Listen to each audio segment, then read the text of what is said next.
Bonsoir à toutes et tous et bienvenue pour ce troisième vidéo live artiste-auteur un statut, la web émission consacrée à vos métiers créatifs. Ce soir, nous allons parler d'un sujet épineux, d'un sujet passionnant si on veut, mais en tout cas qui nous concerne vraiment dans le concret et dans le quotidien de nos vies.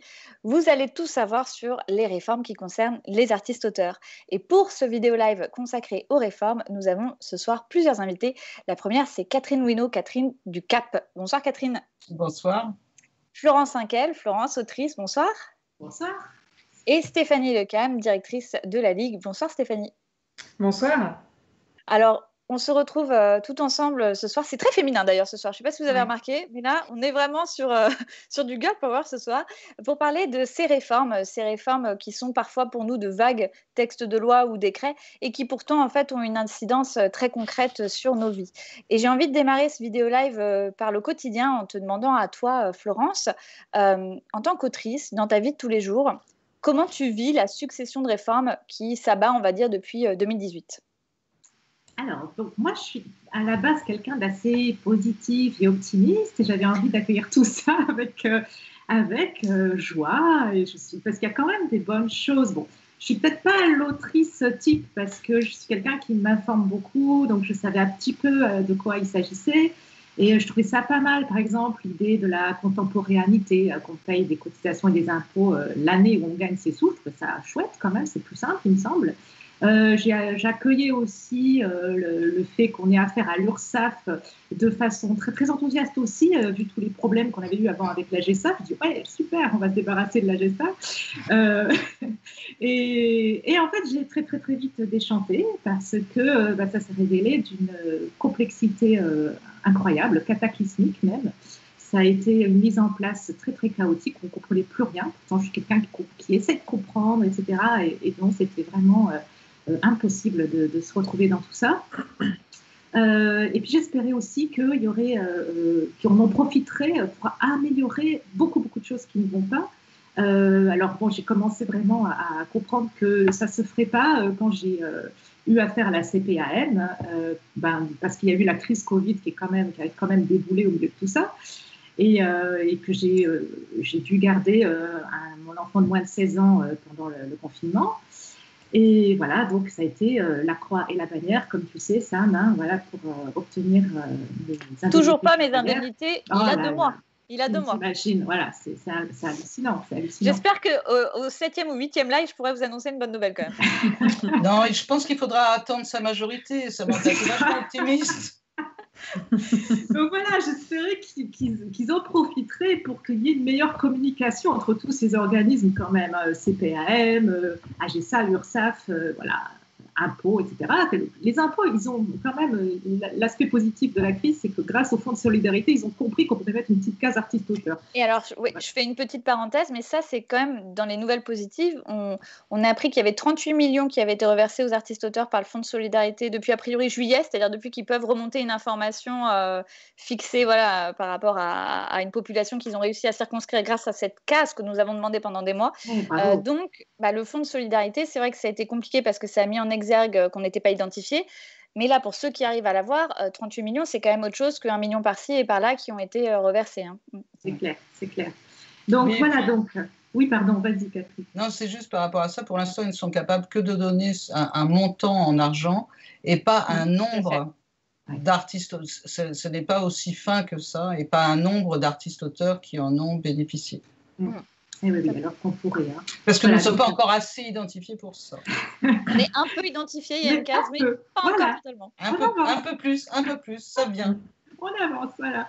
Donc, moi, j'ai eu de la chance, j'ai pu bénéficier de mes indemnités journalières grâce à Catherine ici présente, parce que je suis syndiquée au CAP, que je vénère, parce que c'est grâce au CAP que moi, j'ai compris plein de choses, parce que je naviguais, je me noyais dans tout ça bien avant la réforme même, hein, parce que c'était, oh là là, mon Dieu, enfin voilà, on n'a que des informations parcellaires, fausses, c'est incroyable, quoi. Bon, alors que moi, quand même, j'étais instite avant, j'ai démissionné en me disant je vais faire un autre métier. Donc, c'était vraiment une démarche professionnelle. Et j'étais la seule parmi tous mes interlocuteurs à être sûre que je faisais un métier. Mais tous les autres, non.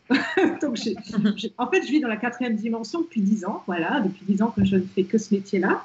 Et la seule lumière que j'ai eue, c'est grâce au CAP. Donc, enfin, j'avais des textes de loi qui me disaient c'est ça qu'il faut faire, c'est ça qui doit être fait, quoi. Mais personne d'autre me l'avait dit. Et au contraire, on me mettait sur des fausses pistes qui m'ont mis dans des situations incroyables, ubuesques. Hein, voilà, je pense à la GESA notamment, qui m'a conseillé à moi, comme à tout le monde, pendant 10 ans, qu'il fallait déclarer les rencontres scolaires en traitement et salaire, donc se faire précompter. Donc, je me suis battue avec les comptables, les intendants, etc. pour me faire précompter. J'ai appelé à l'aide la GESA au moins 3 fois. Alors, c'est là où ça commençait à me mettre la puce à l'oreille, qui ne m'ont pas aidé du tout. Voilà. Ils ne passaient pas du point de fil au diffuseur. Ils ne me donnaient aucun texte de loi pour corroborer ça. Donc là, je suis quand même commencé à me dire qu'il y avait un réel problème. Et j'ai commencé à faire des recherches à ce moment-là, en fait. Voilà. Et donc, seul le CAP m'a orientée vers la bonne direction, où j'ai compris qu'enfin, non, ils avaient raison, ces comptables et ces intendants, je n'avais pas le droit de leur demander de me précompter. Voilà. Donc, c'est fou. C'est fou, en fait, que, voilà, on est constamment à se battre pour avoir une information. Alors, déjà que les informations sont toutes éparpillées, voilà. Donc, j'espérais que la réforme changerait tout ça. Donc, il n'y a pas de meilleure communication, il n'y a pas de meilleures informations, hélas. J'espérais aussi qu'il y ait un changement au niveau de la TVA, qui est un gros sujet dont on ne parle pas assez, je trouve. Voilà, parce que moi, je suis assujettie à la TVA, j'ai cette chance-là, hein, parce que j'ai dépassé le seuil de chiffre d'affaires. Mais voilà, je me retrouve à devoir demander 20% de plus pour des ateliers d'écriture. Enfin, je ne sais pas, au nom de l'exception culturelle, on ne pourrait pas faire quelque chose à ce niveau-là. Voilà. Donc, moi, je suis catastrophée, en fait. Peut-être d'autant plus parce que je comprends un peu comment ça marche, je suis au courant au niveau social, fiscal, je vois ce qui pourrait être fait, comme vous toutes. Et en fait, on a raté une occasion, alors que tout était remis à plat, que tout aurait pu être vraiment bien fait. Ben, on ne vous a pas écouté, vous, là, qui êtes là, qui travaillez pour nous au jour le jour, qui vous épuisez, mes pauvres. Voilà, merci. Et voilà mon ressenti sur les réformes.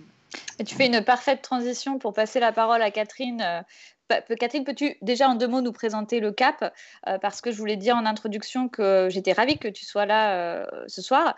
Le CAP, à l'époque, c'est à travers la charte que nous étions rencontrés pendant les réunions de concertation du ministère. Et en fait, beaucoup des organisations professionnelles invitées, ce sont des organisations qu'on a rencontrées au cours de ces discussions et on a construit des positions. Parfois, on n'était pas d'accord et puis on réfléchissait ensemble. Et on essaie de démarrer une vraie synergie commune en fait, entre artistes-auteurs et autrices. C'est vraiment l'objectif aussi de tout ça. Et moi, quand j'ai découvert le CAP aussi, ça a été la révélation sur tous les documents extrêmement pointus et ciselés, ce qui fait que peu d'artistes-auteurs aussi souvent les lisent, parce que c'est vrai que c'est déjà quand on est un peu perdu, qu'on a 10 000 choses à faire, qu'on est en survie, on n'a pas toujours le temps de lire 4 pages sur un texte de loi. Et pourtant, en fait, c'est ça qui permet de nous informer. Alors, Catherine, peux-tu nous parler en 2 mots du CAP, parce qu'on a un timing qui est quand même un peu serré aussi, je vous préviens toutes, c'est très timé sur toutes ces choses, et aussi nous expliquer du point de vue du CAP, en synthèse, voilà, ce que vous pensez des réformes actuelles. Le CAP, en fait, à l'origine, donc, je crois que c'est créé en 96, moi j'y étais pas, hein, mais peu importe. Mais en tous les cas, la première motivation de ce syndicat, c'était de constater justement la sous-information, voire la désinformation. Ça a été la première motivation, en fait, de la création de cette entité. Il y avait de constater à quel point voilà, on était sous-informés, désinformés, etc. Donc le CAP a toujours été très pointu sur ces questions, a toujours vérifié ses sources, recherché les sources, ne s'est jamais basé sur les bruits de couloir, ni sur les pratiques plus ou moins folkloriques, obscures, folkloriques, bizarres, etc. Et a toujours eu une approche analytique, essayer aussi de comprendre pourquoi c'est comme ça et pas autrement. Et à partir de là, effectivement, ça mène une réflexion pour se dire mais comment ça pourrait être aussi, quoi.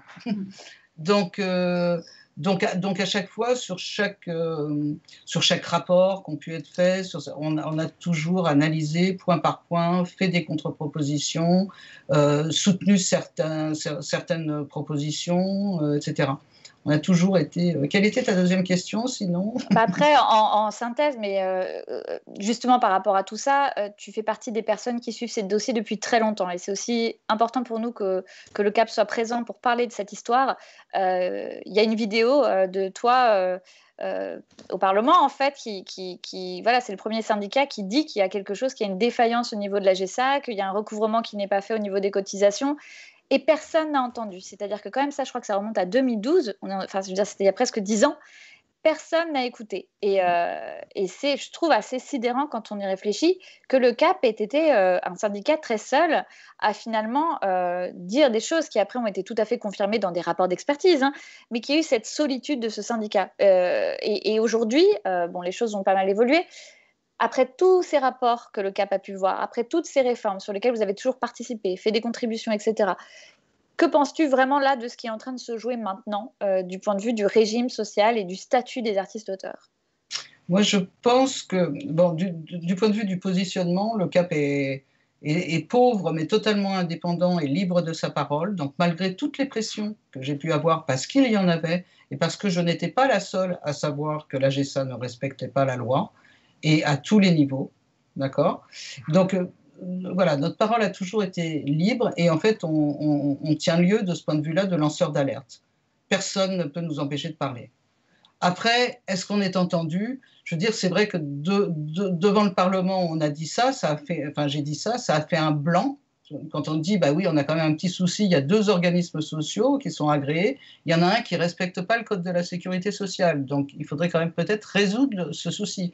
Il y a eu un blanc, il n'y en a pas un mot dans le rapport, puisqu'il y avait un rapport sur les professions artistiques, il n'y a pas eu un mot là-dessus. Néanmoins, je suis bien tranquille que ça a été vérifié, donc qu'il a été dit officiellement, oui c'est vrai, mais alors ça, il ne faudrait peut-être pas trop en parler. Et donc on était dans une période d'omerta énorme à ce sujet. Ça a vraiment été mis sous le tapis. Néanmoins, il y a des choses qui sont ressorties après en 2013, quand il y a eu la constitution du fonds de formation continue des artistes-auteurs, parce que là, bah, évidemment, la GSA avait un petit peu de peine à donner des informations sur 95% de ces ouailles, en quelque sorte, puisqu'elle ne les identifiait pas, alors que la MDA identifiait tout le monde, quoi. Donc, et sinon, pour répondre à ta question sur les réformes qui sont en cours, bon, il y a le rapport de 2013 avait préconisé des choses qui étaient intéressantes aussi. Enfin, ce n'est pas un rapport qui est nécessairement acheté aux orties non plus. On est, je pense, à une période un peu historique. En réalité, la GSA et son directeur actuel a toujours refusé d'avancer dans le sens normal, je dirais. Donc après, il ne faut pas s'étonner que finalement ça a été confié à l'URSSAF. Maintenant, effectivement, on a de bonnes raisons quand même d'attendre de l'URSSAF qu'elle respecte la loi, le code de la sécurité sociale et tout ça. Ce serait sympa aussi, oui, parce qu'on voilà. va parler de l'histoire, quoi. Enfin... Donc quand même, on était dans une zone de non-droit énorme, hein, énorme. Ça représentait 75% des artistes-auteurs. Là, je parle globalement, 75% des artistes-auteurs étaient dans une zone de non-droit, étaient en quelque sorte les... comment on dit, les intouchables, la caste des intouchables en Inde. Enfin, c'était quand même assez invraisemblable. Donc là, on est en train d'en sortir par le transfert à l'URSSAF, sauf que le transfert à l'URSSAF, bon, bah, comme chacun peut le constater, se passe dans des conditions quelque peu chaotiques, avec un festival de bugs, etc. Donc c'est vrai que on ne peut que supputer qu'il y a un manque de moyens derrière, ou alors qu'une fois de plus, les artistes-auteurs ne sont pas mis au-dessus de la pile, voilà, ne serait-ce que du point de vue informatique, quoi, parce que là, c'est géré en interne par la COS. Donc voilà. Donc il y a des choses en ce moment des clarifications qui sont en cours, ouais. Il y a des choses positives, mais ça se passe dans un bordel monstre.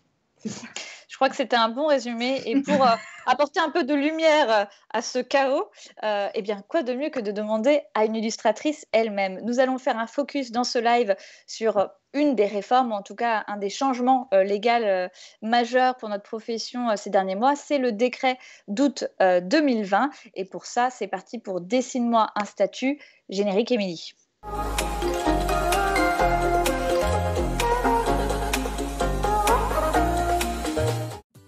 Depuis 2018, les réformes se succèdent pour les artistes-auteurs. Parlons aujourd'hui d'un texte qui va encore apporter de nombreux changements, le décret du 28 août 2020. Durant 2 ans, vos organisations professionnelles ont participé à de nombreuses réunions au ministère de la Culture pour porter vos voix. Ce décret comprend autant d'avancées significatives que nous avons demandées que de régressions problématiques que nous avons dénoncées. D'abord, le décret clarifie les rémunérations qui entrent dans le champ du régime artiste-auteur. Avant la réforme, on considérait seulement comme revenus principaux les droits d'auteur versés en contrepartie d'un contrat de cession, les rémunérations tirées de la vente d'une œuvre. Une circulaire de 2011 visait les revenus rattachés de manière dérogatoire au régime artiste-auteur. On les appelle les revenus accessoires parce qu'ils relèvent d'activités qu'on estime entrer dans le champ de la profession à condition qu'une personne soit artiste-auteur. La circulaire était un bricolage peu sécurisé juridiquement et très compliqué à mettre en application. Dorénavant, le Code de la Sécurité sociale prévoit 2 nouveaux articles. L'un définit les revenus principaux du régime et l'autre les revenus accessoires. Constituent des revenus principaux les rémunérations versées en contrepartie de la conception ou de la création, de l'utilisation ou de la diffusion d'une œuvre, dès lors que l'activité n'est pas salariée. C'est le cas des revenus suivants: la vente ou la location d'œuvres, la vente d'exemplaires de son œuvre par l'artiste-auteur qui en assure lui-même la reproduction ou la diffusion, l'exercice ou la cession des droits d'auteur, l'attribution de bourses de recherche, de création ou de production, les résidences de conception ou de production d'œuvres, la lecture publique ou la présentation d'une œuvre et l'activité de dédicace, la remise d'un prix ou d'une récompense pour son œuvre, un travail de sélection ou de présélection en vue de l'attribution d'un prix, la conception et l'animation d'une collection éditoriale originale. Constituent des revenus accessoires les revenus provenant des cours donnés dans l'atelier ou le studio de l'artiste-auteur, d'ateliers artistiques ou d'écriture et de la transmission du savoir de l'artiste-auteur à ses pairs, de sa participation à des rencontres publiques et débats dès lors qu'il n'y réalise pas une activité de création, des participations à la conception, au développement ou à la mise en forme de l'œuvre d'un autre artiste-auteur qui ne constitue pas un acte de création originale. C'est le cas par exemple des consultants et des script doctors. De la représentation par l'artiste-auteur de son champ professionnel dans les instances de gouvernance. Le décret apporte un autre changement de taille, celui de la gouvernance de notre régime. Il supprime les mentions de plusieurs organismes de sécurité sociale au profit d'un seul. Pour l'heure, il s'agirait de l'AGESA, qui n'a pas effectué correctement son travail durant des décennies, contrairement à la Maison des artistes. Un précédent décret avait déjà supprimé la mention du terme « élu », un seul mot d'une importance capitale, car le garant pour les artistes-auteurs d'être au pilotage de leur régime. Aujourd'hui, ce sont donc les ministères qui choisiront eux-mêmes les personnes qui, selon eux, représentent les artistes-auteurs au sein d'un conseil d'administration de l'organisme de sécurité sociale. Cela viole toutes les règles élémentaires de démocratie sociale. Il appartient aux artistes-auteurs eux-mêmes, comme dans les autres professions, de désigner leurs représentants selon les règles du Code du travail et par voie d'élection professionnelle. Ce décret mélange donc 2 sujets, le champ du régime, mais aussi la gouvernance de ce dernier. Si le texte permet d'actualiser la réalité de nos activités de création, il nous confisque également la possibilité de piloter notre régime. L'histoire nous a appris les graves conséquences de notre absence dans les décisions qui nous concernent. N'est-il pas grand temps que l'on laisse les artistes-auteurs eux-mêmes décider pour leur profession ?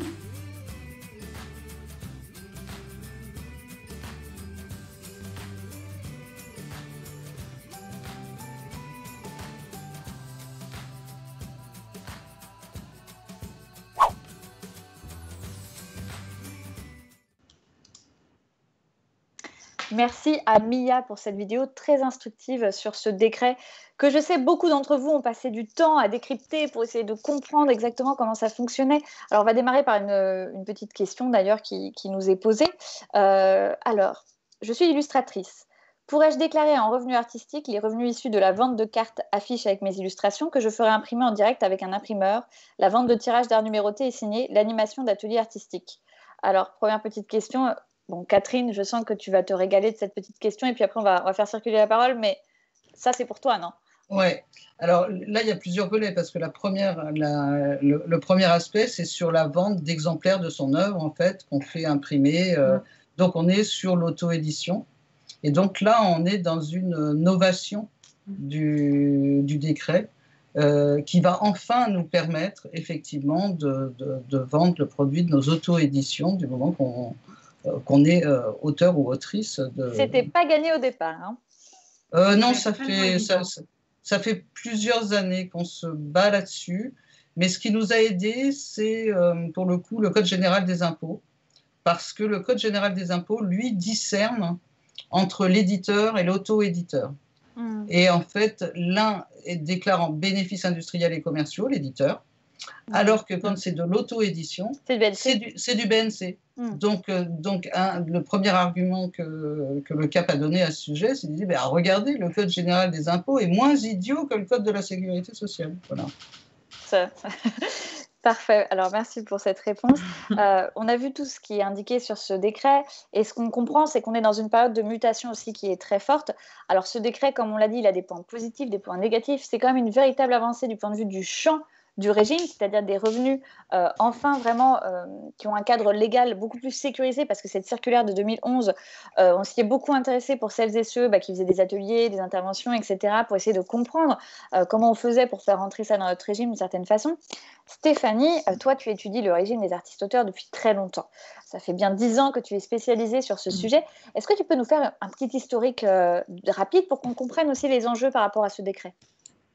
Alors, c'est-à-dire qu'en fait, ce décret, il intervient à un moment donné pour tenter de consolider un régime qui dysfonctionne depuis plusieurs années. C'est-à-dire que dès le départ, peut-être ça vaut le coup aussi d'expliquer un petit peu dans la façon dont ça a été mis en œuvre. C'est-à-dire qu'en 1949, les écrivains non salariés ont revendiqué le droit d'avoir un régime de sécurité sociale, et à ce titre, ils ont été naturellement rattachés au régime général, qui en fait était tout neuf, puisque le régime général tel qu'on le connaît aujourd'hui est né à la sortie de la Seconde Guerre mondiale en 1945.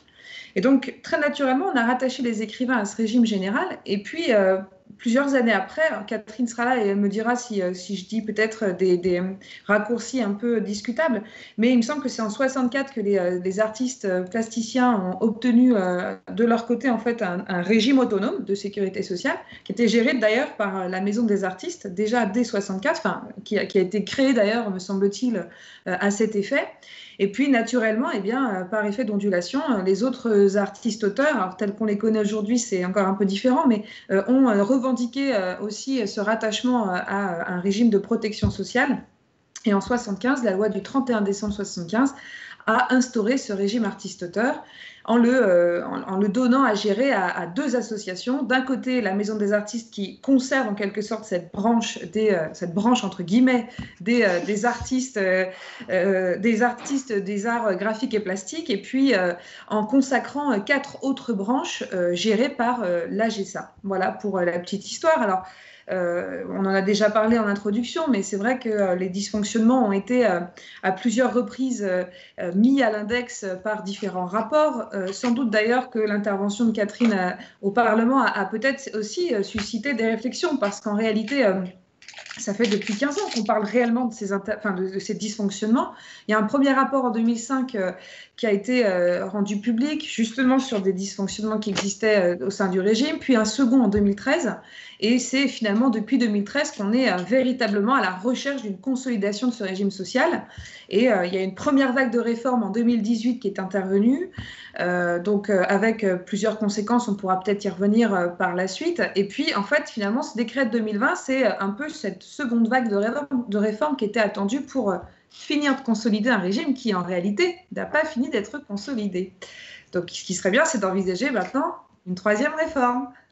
C'est très juste. Et pour revenir un petit peu en arrière sur le moment où on est en 2018, il y a plusieurs choses qui se passent en même temps. C'est-à-dire qu'il y a d'abord des réformes qui concernent tous les Français et les Françaises, donc tous les citoyens, et la question spécifique des réformes de notre régime de sécurité sociale. Dans les réformes qui concernaient tous les Français, il y avait la fameuse hausse de la CSG avec sa compensation qui, pour nous, n'intervenait pas. Et on s'est rendu compte que les artistes-auteurs étaient totalement sous le radar en fait, des pouvoirs publics à ce niveau-là. Et pour nous, c'était une perte de pouvoir d'achat par rapport aux autres Français et Françaises qui était énorme. On s'est rendu compte aussi dans toutes les approches transversales, y compris le Fonds de solidarité, à chaque fois qu'on essaye de toucher les artistes-auteurs comme une autre population, que ça ne fonctionne pas. Donc, on parle des réformes aujourd'hui, mais on en parle pourquoi ? Parce qu'au-delà d'une volonté politique de faire quelque chose pour nous, nous sommes en train de réparer des dysfonctionnements. C'est ça qui est incroyable. On n'a parlé que de dysfonctionnements depuis le début de ce live. Florence, tu en as un petit peu parlé. Est-ce que tu pourrais nous dire, toi, comment tu vis ça ? C'est-à-dire que tu nous as expliqué, évidemment, que tu courais après les comptables, etc. Comment, toi, aujourd'hui, tu ressens ce paysage? Qu'est-ce que tu penses qu'il faudrait vraiment faire pour que ça change, pour qu'on ne soit pas que dans le bricolage, mais vraiment dans la construction, en fait? Déjà, que ceux qui décident, qui gouvernent, vous écoutent vous, parce que c'est vous qui savez le mieux quand même, qui connaissez le mieux ce régime, ce que pourrait être notre statut, parce que c'est de ça dont on a besoin en fait, c'est d'un véritable statut qui soit bien délimité en fait. Voilà, c'est ce que je disais tout à l'heure sur la communication entre les organismes qui ne se fait pas. Enfin, moi j'ai l'impression de déclarer mon assiette sociale tous les 2 jours, quoi. C'est quand même hallucinant. On passe un temps fou au niveau administratif. Donc ça, il faut que ça cesse. Voilà, nous, on a autre chose à faire, enfin, comme tout le monde. Bon. Et donc, voilà, moi, ce que je vois de possible, ça ne paraît pas si compliqué, hein, tout simplement, c'est qu'en fait, on prenne tout ça et puis qu'on nous écoute. Et donc, peut-être qu'il y ait une meilleure représentativité aussi, ça me paraît essentiel. Moi, j'ai l'impression que tout ce qui est décidé, ça ne correspond pas à la réalité de ce qu'on vit, de ce que moi je vis, de ce que tous les collègues que je connais vivent. Donc, pourquoi? Qu'est-ce qui se passe? Il y a un frein quelque part, il y a quelque chose qui ne va pas, il y a une communication qui ne se fait pas. Le ministère de la Culture ou des Finances, etc., ne connaît pas ce qu'on vit, ne connaît pas notre réalité et ne la prend pas en compte. Et donc ça, il faut que ça cesse. Donc il faut absolument qu'ils écoutent les bons représentants, les artistes-auteurs de façon plus directe. Parce que là, moi, je vois des gens qui parlent en notre nom, mais qui ne connaissent pas notre réalité, ou bien qui n'ont pas de légitimité à parler en notre nom. Et je vis ça comme une confiscation, vraiment, de la démocratie sociale. Et en 2020, c'est absolument plus possible, il me semble. Moi, je peux dire quelque chose à force depuis 20 ans que je rame, en quelque sorte, pour essayer de faire avancer le schmilblick. Évidemment que du coup, on réfléchit aussi au pourquoi. Mais pourquoi? Parce que je veux dire, on ne peut pas résumer, c'est pas, ce serait très paranoïaque de se dire que c'est de la malveillance. Je dirais, oui, c'est ça.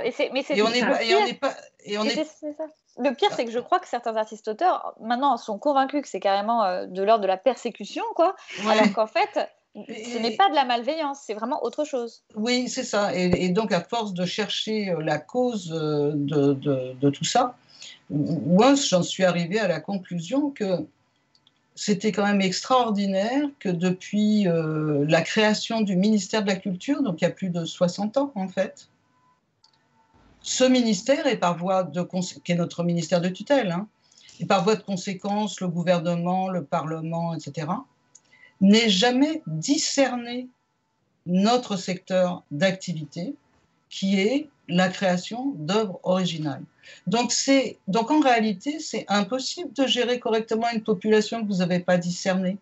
Et comme toi, tu prends l'exemple, parce que c'est un exemple relativement récent de la CSG, mais moi, je me souviens de la réforme RMI-RSA, qui concernait tout le monde, sauf qu'ils avaient oublié les artistes-auteurs. Donc, et comme il y a quand même pas mal d'artistes-auteurs, vu nos rapports inéquitables avec nos diffuseurs qui sont aux minima sociaux, là, c'était des milliers de personnes qui se retrouvaient sans rien parce qu'il y avait un vide juridique, quoi. Enfin, parce qu'on n'avait pas été désignés comme population. Alors, il y avait aussi les marins-pêcheurs qui avaient été oubliés et les VRP. Il y avait 3 populations qui avaient été oubliées alors que ça concernait tout le monde.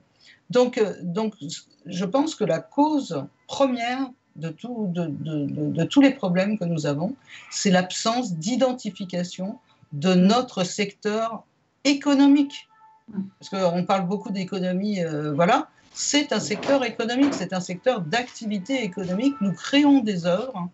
Et s'il n'y avait plus cette, certes, petite population, parce que 270 000, c'est peanuts, hein, mais si cette petite population-là n'existait plus, mais c'est toutes les fameuses industries culturelles qui s'écroulent, c'est tout le marché de l'art, c'est tout. Enfin, je veux dire, on est une petite population fragile, mais on fait vivre un nombre et on produit une valeur qui fait vivre un nombre de personnes extrêmement considérable. Dont on ne va pas discuter la professionnalité. C'est-à-dire qu'en fait, voilà, c'est vous êtes les fournisseurs d'une matière première qui va permettre à plusieurs milliers de personnes de vivre en travaillant dans ce secteur d'activité et dont la professionnalité ne sera à aucun moment discutée. Vous êtes les seuls pour qui on discute cette professionnalité. Mais oui. C'est fou. Et là-dessus, Stéphanie, nous, ce qui a attiré l'attention sur tes travaux, c'est ta thèse sur l'auteur professionnel, qu'on a découvert au moment de la mission Racine. Ce qui est fou, c'est que jamais nous n'avions entendu parler de cette thèse avant et qu'on la découvre au moment où on découvre quels sont les experts qui vont participer à cette mission. On regarde ce qu'ils ont fait. Et donc, on lit cette thèse de l'auteur professionnel et on découvre que déjà, il y a des chercheurs qui s'intéressent à nous. C'est formidable parce qu'apparemment, il n'y en a pas beaucoup. Donc, tu fais partie des très rares spécialistes en France qui a une double casquette droit social, droit de la propriété intellectuelle. Quelle est la conclusion de ta thèse vis-à-vis de tout ça? Parce que toi, le terme de la profession, c'est vraiment ce qui t'a intéressé dans tes recherches. Oui, ce qui m'intéressait, alors d'abord, on est rare parce que ce sont deux champs de compétences complètement différents. C'est-à-dire quand on fait de la propriété intellectuelle, on s'intéresse rarement aux questions de droit social. Et puis quand on fait du droit social, on va rapidement regarder les questions de la propriété intellectuelle, mais il n'y a pas vraiment de croisement entre les deux. L'objectif, c'était en effet de s'intéresser au régime des artistes-auteurs et donc nécessairement de croiser les deux matières. Moi, la conclusion que j'ai tirée de mes travaux, c'est qu'en réalité, alors j'accuse pas le droit d'auteur d'être à l'origine et le seul responsable de ces dysfonctionnements qu'on est en train de pointer du doigt aujourd'hui. Et je suis convaincue que c'est le premier d'abord qui a saisi la population des auteurs et des autrices au moment où on vous a consacré, on vous a reconnu des droits patrimoniaux et puis un peu plus tard un droit moral. Et en quelque sorte, quand on regarde au sein du Code de la propriété intellectuelle encore aujourd'hui, à aucun moment on voit réellement cette idée que les auteurs et les autrices puissent être considérés comme des professionnels. C'est-à-dire qu'au sein du Code de la propriété intellectuelle, l'activité de création, elle est plutôt vue comme une activité vocationnelle. D'ailleurs, à plusieurs reprises, on voit par exemple que l'auteur peut céder à titre gratuit ses œuvres de l'esprit. On n'irait pas voir, par exemple, dans le Code du travail, qu'un salarié peut mettre à disposition sa force de travail à titre gratuit. Alors attention, quand je compare au Code du travail, je ne fais pas des auteurs potentiellement des salariés. Ce sont deux choses totalement différentes, qu'on soit clair. Simplement, quand le Code de la sécurité sociale, enfin il est codifié plus tard, mais quand le droit de la sécurité sociale s'intéresse aux artistes-auteurs, c'est comme l'idée d'arriver sur un terrain où finalement ils ne sont pas vraiment considérés comme des professionnels, comme si le droit d'auteur avait donné le là et que toutes les branches du droit qui suivent derrière se mettent un peu au diapason du droit d'auteur. Et il y a cette idée de cet auteur un peu romantique, qui vit d'amour et d'eau fraîche. C'est un mythe, mais à la fois, il est fort ce mythe parce qu'il résiste encore aujourd'hui. Et donc il y a cette idée que si vous n'arrivez pas à vivre de votre création, faites un autre métier. Ce n'est pas une profession. Vous ne pouvez pas en faire une profession puisque c'est pas considéré comme une activité professionnelle.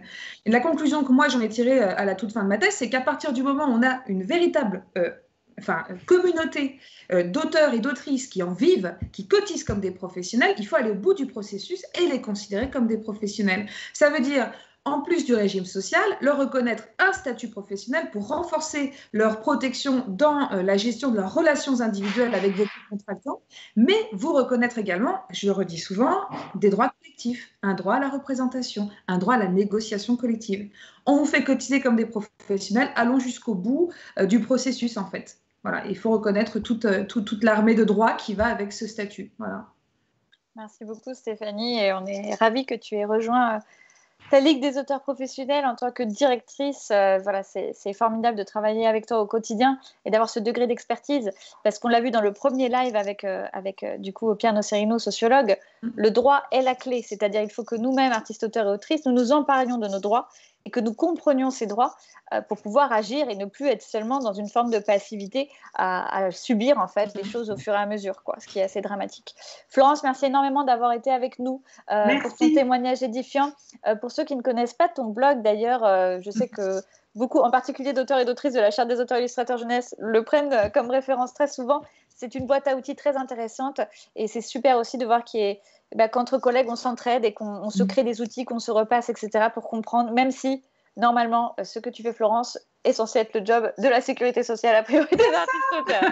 Voilà, mais bon, on est tous très polyvalentes, voilà, c'est formidable. Eh bien, nous allons faire un petit interlude pour découvrir d'autres paroles d'auteurs et d'autrices. C'est parti pour Ma vie, mes œuvres, Émilie Générique.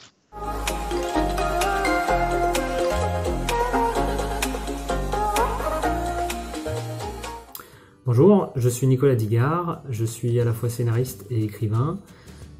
J'écris pour la télévision, j'écris des albums et des romans jeunesse, ainsi que des romans de littérature générale. Moi j'ai commencé il y a 14 ans, en 2006, et c'est ma profession, l'écriture, ce qui me fait vivre, et c'est ce que je fais toute l'année. Bonjour, je m'appelle Brigitte Mouchel, je suis artiste plasticienne depuis plus de 30 ans. Bonjour, je m'appelle Philippe Touzé, je suis écrivain de théâtre, scénariste de fiction radio, et je suis également l'ancien président des écrivains associés du théâtre, les EAT, et je suis actuellement membre de la commission théâtre du CNL, le Centre national du livre. En ce qui concerne les réformes, moi j'étais un peu au cœur du réacteur. Je suis au CA de la charte des auteurs et illustrateurs jeunesse depuis 2017. J'ai été 1 an au CA de la Ligue. Donc du coup j'étais un peu aux premières loges pour voir ce qui se passait. Et en gros c'est le bordel. On nous bricole des trucs qui n'ont rien à voir avec qui nous sommes, avec notre réalité. Exemple, la CSG. Bon, c'était censé être une augmentation de pouvoir d'achat. Au final, comme nous, on n'a pas de cotisation pour le chômage, c'était une baisse de pouvoir d'achat. Pour rectifier le tir, au lieu de supprimer cette augmentation, on nous a créé une sorte d'aide un peu hybride qui non seulement n'est pas à la hauteur de notre baisse de pouvoir d'achat, mais en plus qui est imposable. Donc en gros, on va payer de la CSG sur l'aide à la CSG. Je pense que le gros problème de notre métier, c'est que justement il n'est pas reconnu comme un métier, comme une profession, qu'on a vraiment un gros besoin et manque de reconnaissance. En fait, le travail n'est reconnu que quand l'œuvre est diffusée, donc finalement c'est l'œuvre qui est reconnue et c'est le diffuseur qui est le plus important. Et l'artiste disparaît, tout son travail de recherche et de création n'est absolument pas reconnu. Ce qui crée vraiment beaucoup de confusion en fait dans nos rapports avec nos diffuseurs, mais aussi avec toutes les administrations auxquelles on a affaire. Je voulais évoquer 2 sujets brièvement, très succinctement avec vous. Tout d'abord, la non-représentativité des organisations professionnelles au sein du conseil d'administration de l'organisme, de notre régime social, de nos droits sociaux. Je trouve ça insensé, incroyable. C'est un vrai déni de démocratie, la négation totale de tout dialogue social et une vraie injustice. Et je sais que les organisations professionnelles actuellement sont vent debout contre cette décision, contre le dernier décret qui vient de paraître, et je suis vraiment à 100% avec eux parce que ce n'est pas du tout logique cette histoire, et c'est surtout une vraie injustice. On a eu le scandale de la GSA, notre régime de sécurité sociale, on se rend compte que on a simplement oublié de payer entre 5 à 20 ans de retraite pour des auteurs qui sont en fin de carrière et qui se retrouvent avec des trous énormes dans leur carrière et qui n'ont pas l'argent pour racheter leurs années de retraite qui n'ont pas été appelées. Ensuite, l'URSSAF ouvre ses portes. Nous voilà avec une plateforme qui est pleine de bugs. Donc, il y a des gens qui n'arrivent pas à se connecter. Moi, j'ai dû refaire ma déclaration 2 fois. La première fois, je l'ai fait en entier. On m'a envoyé un petit PDF pour me dire que c'était super. Et puis, quand je me reconnecte 1 mois plus tard, en fait, tout a disparu. Comment on se débrouille pour s'y repérer un peu dans tout ce truc très compliqué. Et en fait, le seul endroit où moi je trouve une information fiable, complète, qui touche à tous les registres de notre profession, c'est auprès des syndicats, et notamment le CAP, donc qui fait un boulot remarquable. Deuxièmement, les modes de financement des organisations professionnelles. Je pense qu'actuellement ces modes devraient être renouvelés. Le rapport Racine a pointé du doigt ce mode de fonctionnement qui peut paraître étonnant, le fait que en grande partie les organisations professionnelles sont soutenues financièrement par les organismes de gestion collective. Cela crée des tensions, cela crée une tentation de pression, cela peut créer également une réelle dépendance des organisations professionnelles vis-à-vis des organismes de gestion collective. Ce n'est pas une bonne chose. puisque je pense qu'actuellement, vu la situation extrêmement difficile que nous traversons tous, les artistes-auteurs, je pense que les organisations professionnelles et les organismes de gestion collective devraient travailler main dans la main, plutôt que de se retrouver, comme c'est le cas actuellement, face à face. Ce qu'il nous faut, c'est un vrai statut, c'est arrêter de nous penser comme des êtres coupés en deux, et de vraiment nous voir comme des professionnels.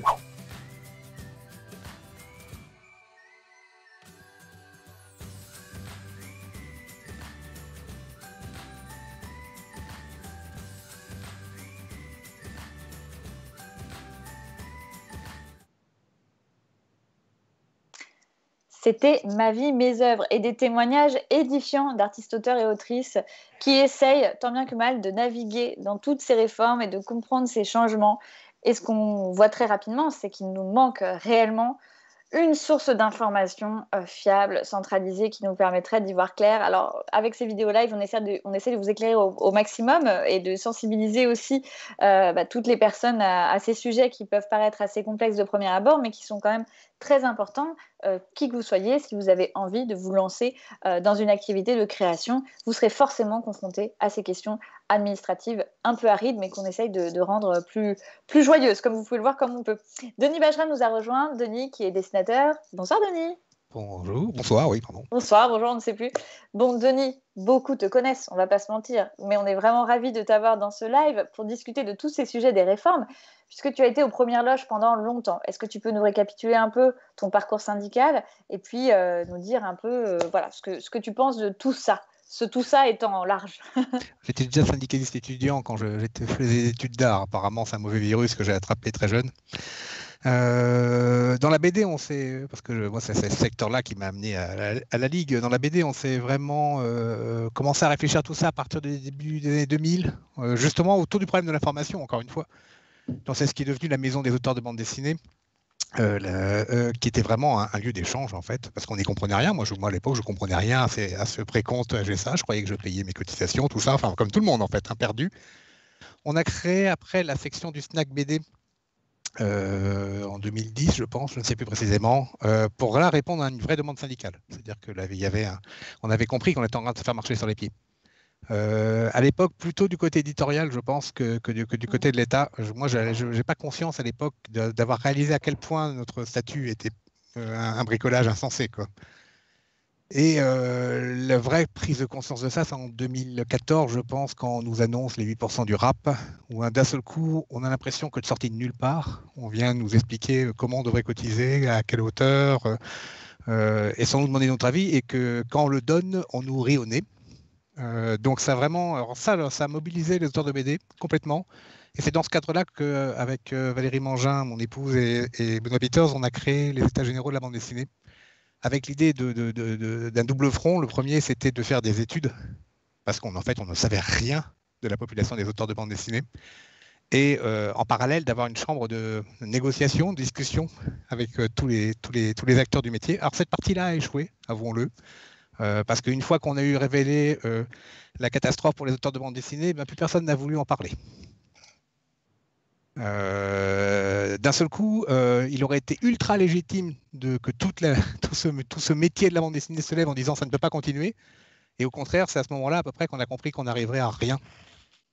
Parce qu'en gros, on était en train de révéler qu'il allait falloir faire beaucoup de choses. Et ça, ceux qui avaient des positions fortes en premier, les éditeurs, n'avaient pas du tout intérêt à ce que la situation change.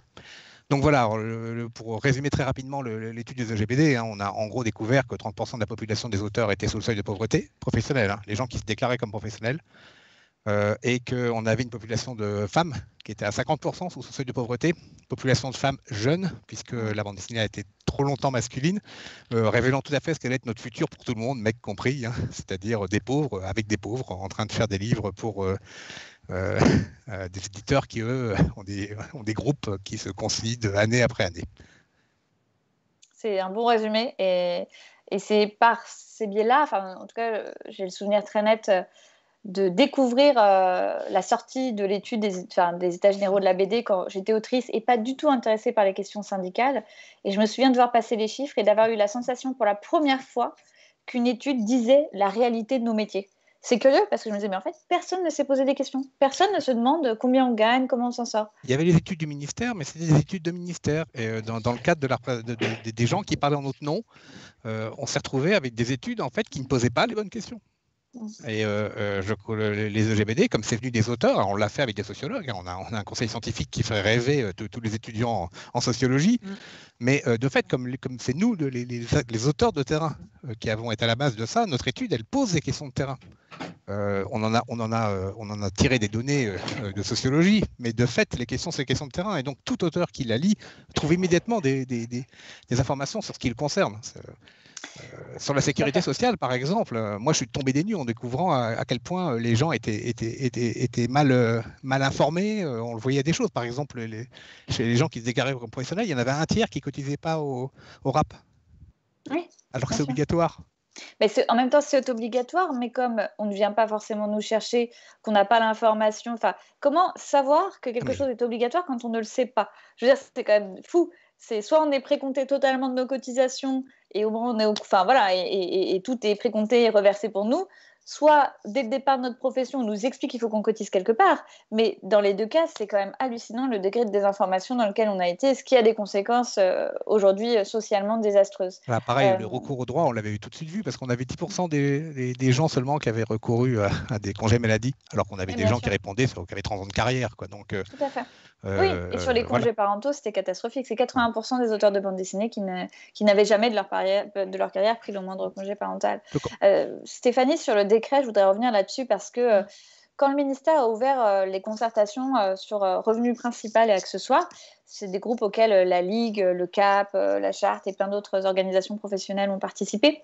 Mais c'est intéressant parce que c'était un groupe de travail, vraiment de travail, avec lequel, je ne sais pas ce que tu en penses Catherine, je trouve que c'était très positif dans la démarche. On a vraiment pu bosser, quoi. C'est-à-dire qu'on a posé les choses sur la table avec les différents intervenants des ministères, on a dit la réalité de nos pratiques, nous, en tant qu'individus qui créons, et il me semble que ce décret, qui est une avancée, il n'est pas parfait, hein, attention, il n'est pas parfait, il y a plein de choses que nous n'avons pas obtenues dans nos demandes. Néanmoins, il consolide quand même quelque chose dans le sens où on voit apparaître nos pratiques, en fait, qui sont bien ciblées à ce niveau-là, et parfois pas autant qu'on le voudrait, mais on a quand même réussi à obtenir ça. Qu'est-ce que tu penses du manque de représentativité, en fait, des artistes-auteurs, au sens où on se rend compte que quand même, si on met des personnes dont c'est vraiment la pratique autour de la table, on peut avoir des avancées, même si elles sont imparfaites. C'est-à-dire qu'en fait, c'est un petit peu ce que j'essayais de résumer tout à l'heure, c'est que le droit ne se construit pas en haut, c'est-à-dire qu'il répond nécessairement à des besoins qui sont exprimés à la base, en fait, et directement par les travailleurs et par les auteurs et les autrices. Donc, ça me paraît en fait indécent, limite, d'avoir à un moment donné imaginé qu'on pouvait faire du droit sans prendre en considération tous ces besoins singuliers que vivent les travailleurs et les travailleuses dans leur secteur d'activité. Donc forcément, comme vous êtes les premiers concernés, il était évident que cette information capitale devait remonter et faire l'objet d'une décision réglementaire. Donc j'en pense que du bien. Si cette méthodologie de travail a permis d'aboutir à la rédaction de ce décret qui, évidemment, n'est pas à l'abri de la critique sur plein d'aspects, mais qui, au moins pour ce motif-là, permet d'avancer, il faut absolument que cette méthodologie elle soit réutilisée à l'avenir pour d'autres domaines. Oui. Alors, une nouvelle question. Ça, tu vas adorer, Catherine. Avec la réforme, quelle démarche pour devenir auto-édité? Quid de l'auto-entreprise? Alors, l'auto-entreprise, jusqu'à présent, en fait, précisément parce qu'on excluait des revenus déclarables dans le régime social des artistes-auteurs, l'auto-édition, du coup, les artistes-auteurs se retrouvaient en fait à créer une auto-entreprise juste pour ça. Donc, à multiplier des statuts alors que c'est une seule et même activité. Donc là, enfin, beaucoup d'artistes-auteurs vont pouvoir laisser l'auto-entreprise qui, soit dit en passant, n'est pas un système avantageux puisqu'on paie ses cotisations sociales sur les recettes et pas sur les bénéfices. Et en plus, quand on est en auto-édition, on risque quand même singulièrement d'augmenter ses frais. Donc, c'est très important de bien dissocier recettes et bénéfices. Peux-tu nous faire un petit point recettes-bénéfices, Catherine ? Alors, recette, en fait, c'est l'argent qu'on touche. Et on touche de l'argent mais on a des dépenses. Donc, le bénéfice, c'est la différence entre les recettes professionnelles et les dépenses professionnelles. Et c'est vrai qu'il y a une grosse embrouille un peu du côté des auteurs qui ont peu de frais, parce que du coup, ils croient qu'ils n'en ont pas, ce qui est faux. Mais cette embrouille-là, pour le coup, du côté des auteurs des arts visuels, n'a jamais été... je veux dire, quand à quelqu'un qui est sculpteur, ça ne peut pas du tout lui échapper qu'il a des frais et que ces frais, bien entendu, il doit les déduire de ses recettes. Parce que sinon, ça n'a juste aucun sens. Et le revenu, en réalité, ce n'est pas les recettes, c'est bel et bien le bénéfice. Et on est tous, quel que soit notre mode déclaratif aux impôts, ou nos modes déclaratifs aux impôts, en traitement et salaire ou en BNC, même quand le traitement et le salaire est une dérogation, en réalité, mais ça n'empêche que ça garde le caractère de bénéfices non commerciaux.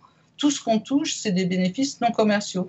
Et sur ces histoires d'activité des artistes-auteurs, si je remonte un petit peu, si je remonte avant la circulaire de 2011, en fait, la doxa, c'était que les revenus des artistes-auteurs étaient constitués en tout et pour tout de deux types de revenus, la vente d'œuvres originales et le droit d'auteur. Et c'est tout.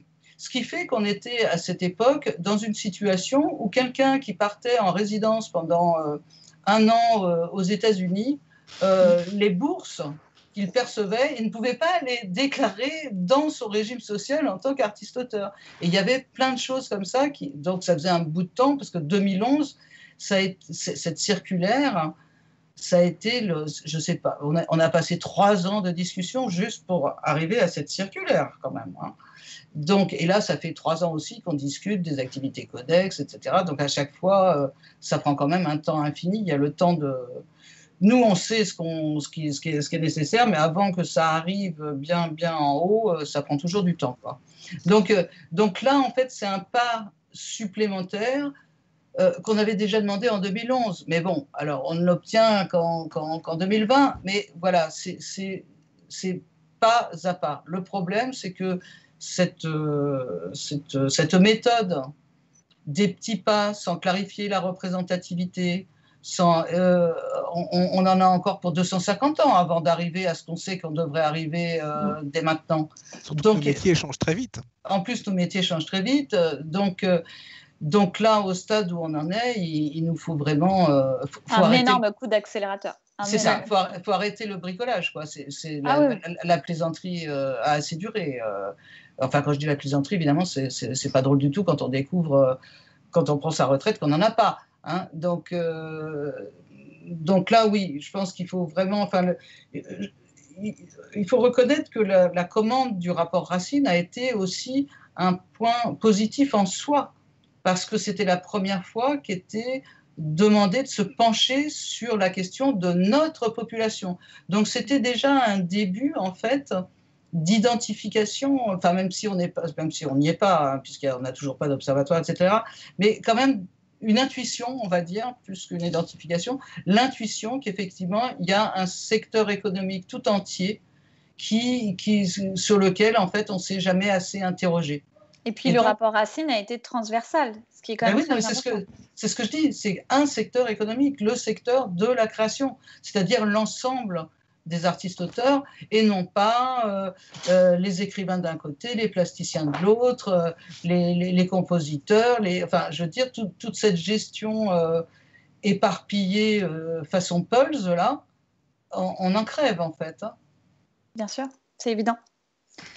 Et pour, du coup, merci pour ce point, le saviez-vous, recette bénéfice. Nous allons passer à un autre, le saviez-vous, où nous allons nous intéresser à un point juridique aujourd'hui. Mais qu'est-ce que c'est qu'un décret? Parce que c'est bien beau de parler d'un décret, mais c'est quoi un décret? Émilie, générique, le saviez-vous?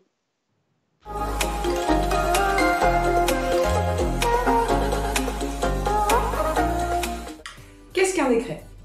Un décret est un acte réglementaire signé par le président de la République ou le Premier ministre, qui n'est soumis ni au vote ni à la discussion du Parlement. Voilà pourquoi, dans la hiérarchie des normes, indispensable au respect de notre état de droit, le décret se situe en dessous des lois, ce qui signifie qu'il doit leur être conforme, raison pour laquelle il ne peut être pris qu'après consultation du Conseil d'État. Lois et décrets doivent respecter notre Constitution ainsi que les engagements internationaux pris par la France. Le décret ne doit donc pas être confondu avec la loi, qui est une règle de portée générale, soumise à la discussion et au vote du Parlement, composé de l'Assemblée nationale et du Sénat. Elle peut être prise à l'initiative du gouvernement, on parle alors de projet de loi, ou du Parlement lui-même, on parle alors de proposition de loi. On dit de coutume que nul n'est censé l'ignorer, puisque sitôt sa promulgation par le président de la République, elle sera publiée au sein du journal officiel. Mais alors, comment se repérer très concrètement au sein d'un code pour savoir si le texte provient d'une loi ou d'un décret? Les codes sont généralement divisés en parties législatives et en parties réglementaires. Dès lors, les articles qui commencent par un L sont d'origine légale et proviennent de la loi, tandis que les articles qui commencent par un R sont d'origine réglementaire et proviennent des décrets. Chaque année, entre 550 et 600 propositions et projets de loi sont déposés, mais environ 60 seulement sont promulgués, tandis que près de 1500 décrets seront pris par le gouvernement. On comprend immédiatement le grand intérêt de tenir des veilles juridiques constantes pour rester informé.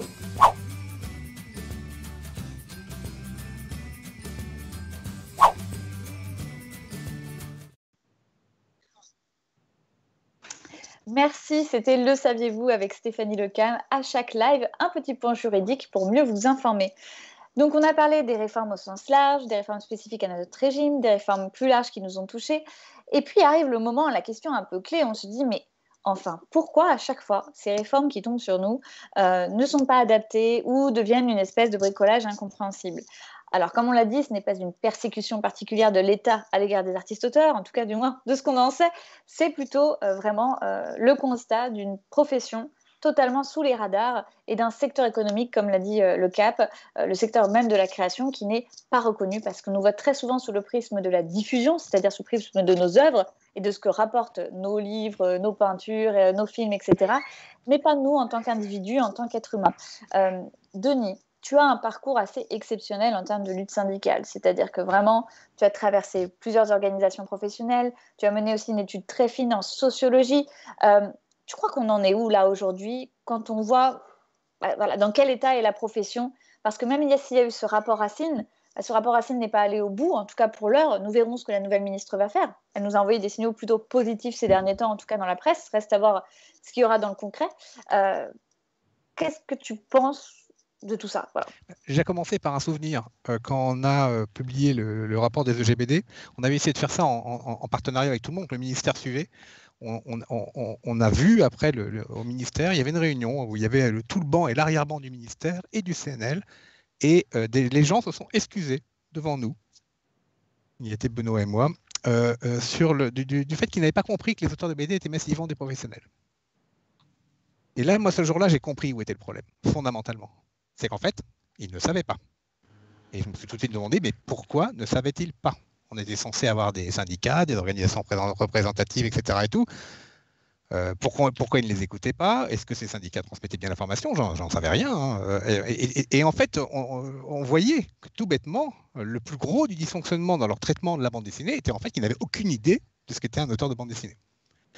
Et ça, en fait, avec la Ligue, hein, quand on a discuté avec Samantha, qu'on s'est rencontré et compagnie, on s'est rendu compte que les problèmes étaient communs à la jeunesse. Et puis assez vite, moi, j'en ai papoté dans les salons où on est avec des auteurs de littérature. Puis j'ai fini très vite par comprendre, et on l'a compris ensemble, que c'était un problème global des auteurs.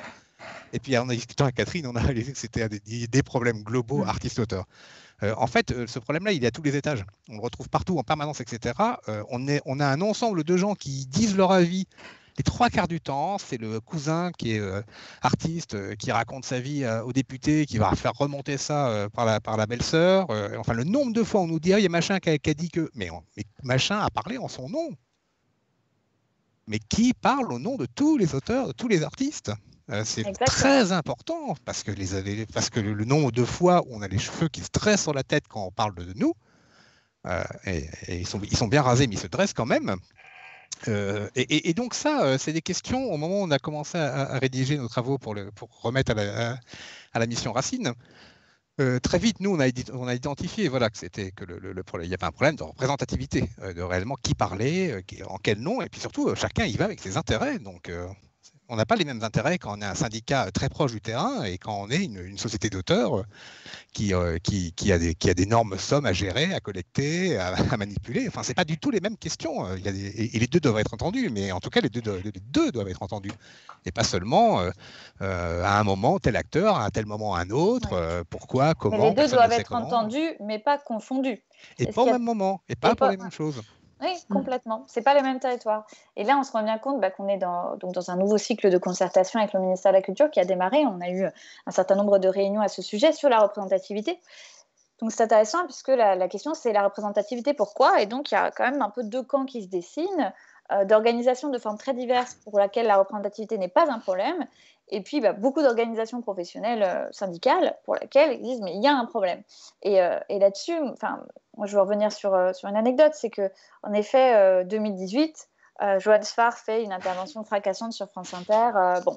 Nous sommes reçus à l'Élysée, puis nous sommes reçus au ministère de la Culture, et nous allons porter des voix.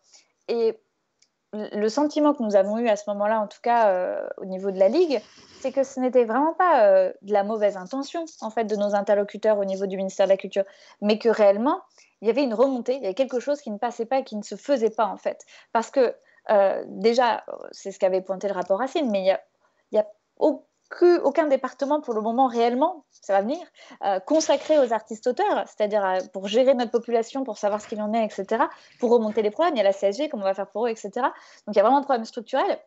Et puis de qui parle au nom des auteurs, parce qu'en fait, au nom de la défense des auteurs, on a l'impression de voir apparaître tout un tas de structures avec des intérêts mais complètement différents qui disent représenter les auteurs. Alors Stéphanie, c'est quoi la représentativité ?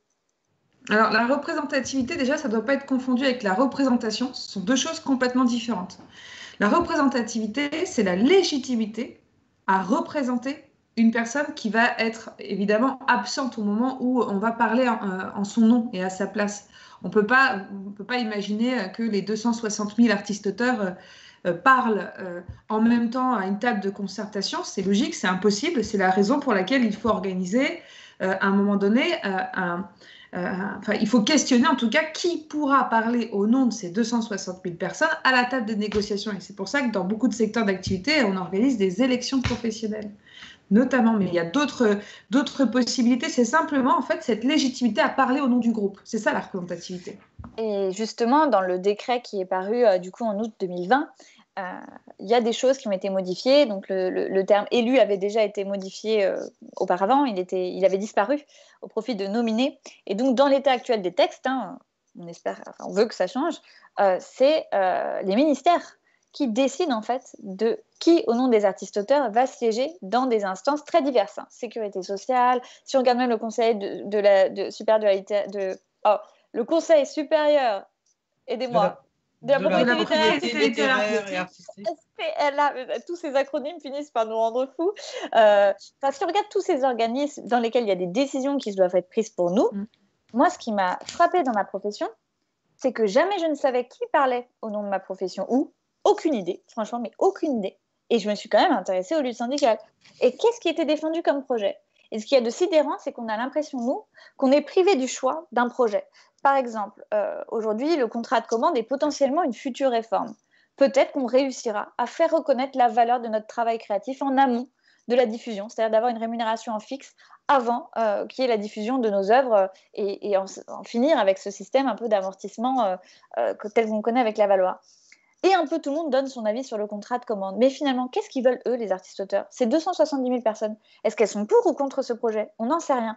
Catherine... Et surtout, à aucun moment, donc, on leur demande de juger les gens qu'on parle en leur nom. Parce que c'est ça le principe de l'élection.